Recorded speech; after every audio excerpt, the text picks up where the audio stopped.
Beautiful people, I came across this tweet and I thought it would be a great opportunity to have a conversation per se. All right. So the original tweet was from Glorpinity. I hope I said that right. I'm gonna just call him Glorp for short. So Glorp says, I anticipate Marathon to enter a bit of a lull with a decreased player count and attention for the next 5-ish weeks until the wipe. I hope Bungie does a Tarkov and the last 1 to 2 weeks of a season, they dial up the drop rates of everything and make compilers super accessible for everyone, right? So my reaction to that initial tweet is, yeah, I mean, I am in agreement. I do think Marathon is, I think we're kind of already in that lull a little bit where it's just all the Marathon lovers still playing the game just for the love of the game, right? And I don't know, I'm not familiar with Tarkov and how they operate the last week or two during the wipe. So if that's what Tarkov does, cool. You know, I mean, I'm not going to be opposed to it. I'm indifferent about it, right? I'm indifferent about it. Then there was a quote tweet from Queen Mallow. So Mallow says, this is very much a personal thing for me and people are welcome to disagree on this, right? They preface by saying that. But I don't want compiler to become more accessible. Ooh, interesting. I haven't completed compiler yet, but if I cleared compiler after Bungie made it easier, I would feel like an experience was taken from me. And initially I read this and kind of kept scrolling, but like typically whenever I read like people's opinions on certain pieces, whether if it's for better or for worse, wheels start turning in my head, right? So I scrolled a little bit and I was like, hold on, wait a minute. And then I went back to this tweet and was like, interesting, right? What was interesting was the word accessible, right? I don't want the compiler to become more accessible. When it comes to that, I would say I agree with Mallow, right? I agree with Mallow because I think the compiler, after you do everything, is relatively accessible in some capacity, right? And I think the thing that is not accessible that I would be open to it being more accessible is the entire process that it takes to get to the compiler, right? So the subroutines, if you are unaware, to ever have a chance to get to the compiler, you have to acquire all 6 subroutines from the other 6 respective vaults. After you acquire all 6 subroutines, you now have the ability to go acquire, and I'm going to butcher the exact technical term, but to go acquire, what is it, the DNA access card and go through the process to eventually get you to that 7th vault for the compiler fight, all right? The thing that is still inaccessible is the lead up, right? It's the build up. Now, Bungie has worked to mitigate this in some capacity, right? You can now get cryo archive keys from events such as the lockdown event. You can get cryo archive keys, and I think you get one guaranteed for every time you go into the master clearance room on Outpost, right? Outside of those 2 things right there and being on the cryo archive map, because I believe you can find vault keys on the cryo archive map itself. Don't quote me on that. I haven't done so, but I believe you can. And then of course you can loot them off of enemy players' bodies, obviously, right? So outside of cryo archive, the only means to get cryo archive keys to my knowledge are from the lockdown event that is completely random, and then the master clearance room on Outpost, right?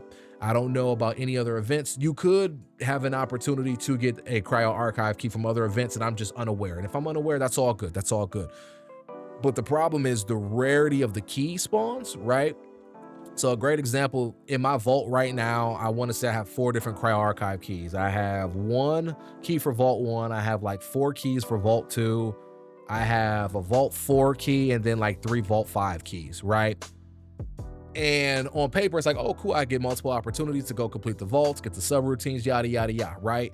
The problem is that the rarest key in the game, which is the vault 6 key, I probably will never have a chance to find that. I probably will have to connect with somebody that has already acquired a Vault 6 key or that already has that Vault 6 subroutine. And if they have that Vault 6 subroutine, then I'm sure they have 1 through 5. And I may have to tag along for a compiler run one day, right? Because the Vault 6 key, I believe, is a contraband key, which makes it an even greater rarity than all of the other keys, right? So leading up to getting to the compiler, like, in all honesty, I much rather them streamline or simplify the process. I much rather them, you know what, and it's just jumped in my mind. I vividly recall a system in Destiny 2 that Bungie has active that whenever you're trying to get loot drop, and let's use armor for an example, right? Let's say you're trying to max out your light level on your respective, I almost said runner, but on your respective guardian, right? You have the helmet, you have the chest piece, you don't have the gauntlets, but you have the legs, and then you have the class item, right? So you just need the, what did I say? You had the head, chest piece, gauntlet. So you just need the gauntlets, right? If you can get the gauntlets to drop, you will be at max light level. And I believe Bungie implemented a system to give you a greater chance of getting that item that is not in alignment with everything else. I could be wrong about this. I may be completely misremembering this, completely, but I believe there was a system like that in play. If we could have something like that in play for us, and it doesn't have to be guaranteed, but if I can have a greater opportunity to get the keys I don't have whenever I do an outpost run or I do a lockdown event, again, I don't understand programming. I don't understand if loot is already solidified before you go into a run, or if there's some random roll of the dice whenever you open a crate or whenever you open like a clearance room. I have no clue, right? So don't even get me to trying to figure that stuff out. But I'm saying if there could be a system in play where the game recognizes, okay, Kray's World is opening up the master clearance room. He does not have the vault key for Vault 3 or Vault 4, so his probability of getting one of those keys increases, right? I think that would be great. I think that streamlines it more. I'm not saying it should be easier to get the keys, but I'm saying that the process that we go through to get the keys should be a little, just a little bit, just a little less RNG, and something to give us a little bit more guarantee there. Now, everything beyond that, stay with it, right? Because Cryo Archive is the in-game map. It's supposed to be difficult.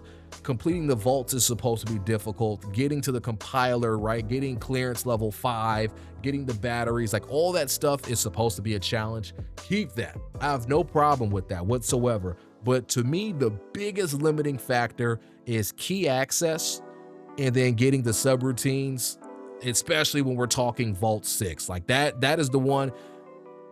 I don't know if I'll ever see that key. I may have to pry that key off of somebody's dead body one day. Like I have no idea, like no idea whatsoever. But I think if something can be streamlined, or hey, look, maybe make a key a week a barter. You know what I'm saying? Maybe to get a 6 vault key, I have to go and turn in, because it's a contraband, I gotta go acquire an egregious amount of purple and gold salvage to turn in for the chance to get that contraband key, right? Or for that contraband key to be guaranteed. I would gladly go and hunt salvage to have a chance to get that guaranteed key drop, right? Or to, you know, have that be guaranteed is what I'm trying to say, right? And it could be random. One week it may be the Vault 3 key. One week it may be the Vault 1 key. And again, Bungie can, you know, do their wizardry in the background to give you a greater chance to acquire a key that you have not acquired yet. I don't know. Again, I'm just spitballing and throwing stuff out here. And I'm more so talking long term. I'm not necessarily talking like the last 1 to 2 weeks of this wipe in particular. I'm just saying long term to make the build up a little more accessible and a little bit more palatable for people. We don't mind grinding when there is some form of guarantee, but when there is no form of guarantee whatsoever, then the grind is like, it's like, what's the point? It's like before Bungie made the change to make the subroutines guaranteed, it was like, yo, in watching, I almost said the raid race, but in watching the race to get to the compiler, I feel so bad for some teams because they would clear Vault 6 4 to 5 times and have no subroutine. I'm like, bruh, like, come on, man. Come on. That's just another barrier. That Bungie did the right thing by making the subroutines guaranteed. W. Now we need a little bit more of a solidified way to get cryo vault keys. And then from there, you know, we can move and groove. If you ask me, well, Cray, how are they going to balance it for loot inflation? And are they going to bloat the loot pool because people are going to get so many vault keys and they're going to get all these purples and stuff? I ain't got the answers for that, yo. I ain't got the answers. I'm just letting you all know from my perspective. So, Yeah, man, with that all being said, though, I'm very curious to hear what you all think about this. Would you all be down for there to be a more accessible way for you to possibly acquire a key that you have not stumbled upon? Or are you good with how everything is right now at this moment in time? Let me know in the comments. I will be very, very interested to read these comments and to see you all's takes. I may not get a chance to respond to everybody, but I read every comment. I may just like and heart it back. You know, I try to reply to every comment, but I'm gonna be honest, it's difficult these days. So that's a blessing in its own right, but I digress there. Thank you all so much for coming and watching. I'll catch you all in the next video. And until then, your boy Cray is signing out.